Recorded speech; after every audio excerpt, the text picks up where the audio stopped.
So ayan guys, si Bogey guys. Magwa 1 year na rin siya. 10 months na siya ngayon, magwa 1 year na siya.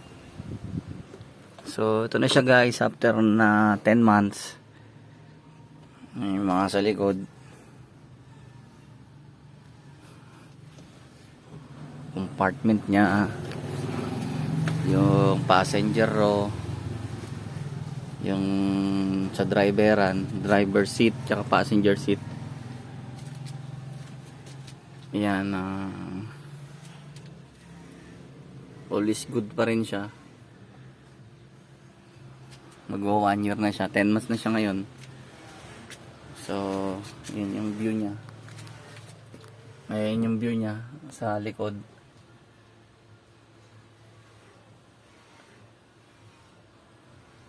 Naiakyat na namin to guys ng Baguio.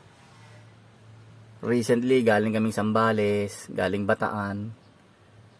Mount Samat guys, naiakyat na rin namin to sa Mount Samat.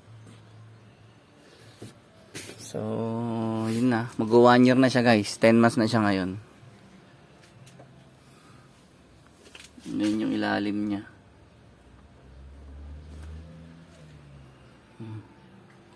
Ceiling, ayun yung likod. Madumi guys yung labas eh, di ko pa nakakarwash. Ito muna tayo sa loob. So yan siya guys, si Bogey after 10 months. Sakto ang gamit din. So 2 months guys, pakita ko lang yung mileage niya. 2 months, teka lang, pause muna natin.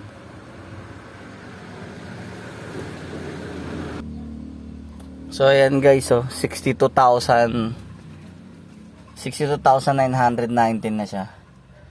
Tapos since January hanggang ngayon magma-March ay naka-mileage kami guys ng 3,011 guys sa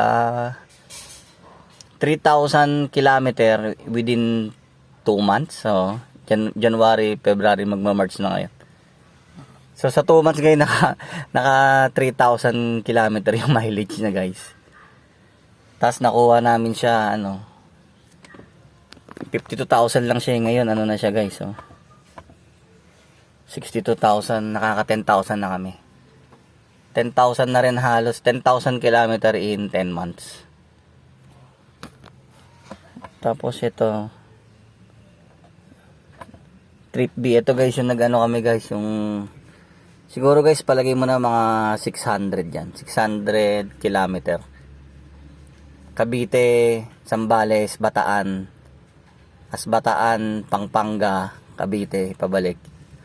Mga 600 kilometers yan guys. Kasi ginamit na namin to pang ikot-ikot dito sa area ko eh. Yung kilometer per liter hindi mo na masasabi kasi nag city driving na kami. Pero nung at that time na nag-check ako sa NLEX, nasa ano siya guys, 19.1 km per liter ang fuel consumption ni Bogey. So yan yung huling adventure namin, Sambales. So ito yung sitting position, ayun yung viewing niya.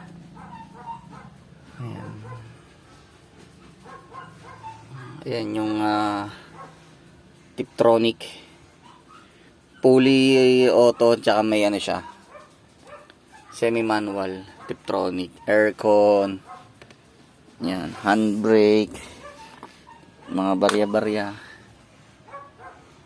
Ayan, rear view. Ayan. So right guys ang experience namin dito guys. Ayos na ayos, na siya, magwa 1 year na. So 10 months na siya ngayon. Ayan, ito naman yung viewing niya pag nasa likod ka. Pag naka back ride ka, naka passenger ride, yan. Pag sinilip mo siya, ganyan siya guys. So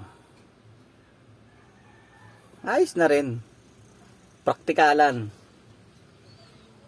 pang sundo-sundo sa mga bata. Ayos na rin siya. Ayan.